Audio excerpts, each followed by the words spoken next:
قل انما ادعو ربي ولا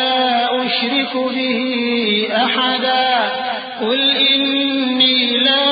املک لکم ضرا ولا رشدا قل انی لن یجیرنی من اللہ احد ولن اجد من دونه ملتحدا۔ اے نبی صلی اللہ علیہ وآلہ وسلم، کہہ دو کہ میں تو اپنے پروردگار ہی کی عبادت کرتا ہوں اور کسی کو اس کا شریک نہیں بناتا۔ یہ بھی کہہ دو کہ میں تمہارے لیے نہ کسی نقصان کا اور نہ نفع کا کچھ اختیار رکھتا ہوں۔ یہ بھی کہہ دو کہ اللہ کے عذاب سے مجھے کوئی پناہ نہیں دے سکتا اور میں اس کے سوا کوئی جائے پناہ نہیں پاؤں گا۔ إلا بلاغا من الله ورسالاته ومن يعص الله ورسوله فإن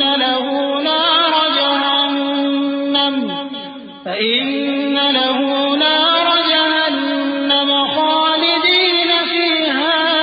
أبدا حتى إذا رأوا ما يوعدون فسيعلمون من أضعف ناصرا وأقل عددا قل إن أدري أقريب ما توعدون أم يجعل له ربي أمدا۔ ہاں، اللہ کی طرف سے احکام کا اور اس کے پیغاموں کا پہنچا دینا ہی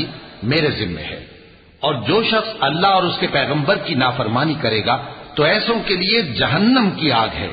وہ ہمیشہ ہمیشہ اس میں رہیں گے، یہاں تک کہ جب یہ لوگ وہ دن دیکھ لیں گے جس کا ان سے وعدہ کیا جاتا ہے، تب ان کو معلوم ہو جائے گا کہ مددگار کس کے کمزور ہیں اور شمار کن کا تھوڑا ہے۔ کہہ دو کہ جس دن کا تم سے وعدہ کیا جاتا ہے میں نہیں جانتا کہ وہ عنقریب آنے والا ہے یا میرے پروردگار نے اس کی مدت دراز کر دی ہے۔ عالم الغیب فلا یظہر علی غیبہ احدا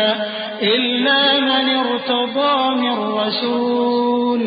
فإنه يسلك من بين يديه ومن خلفه رصدا ليعلم أن قد أبلغوا رسالات ربهم وأحاط بما لديهم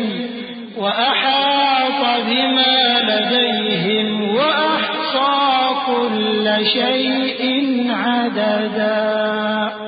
وہی غیب کا جاننے والا ہے، سو کسی پر اپنے غیب کو ظاہر نہیں کرتا، ہاں جس پیغمبر کو پسند فرمائے اور اس کو غیب کی باتیں بتا دے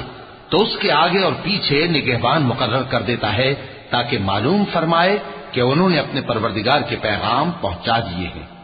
اور یوں تو اس نے ان کی سب چیزوں کا ہر طرف سے احاطہ کر رکھا ہے اور ایک ایک چیز گن رکھی ہے۔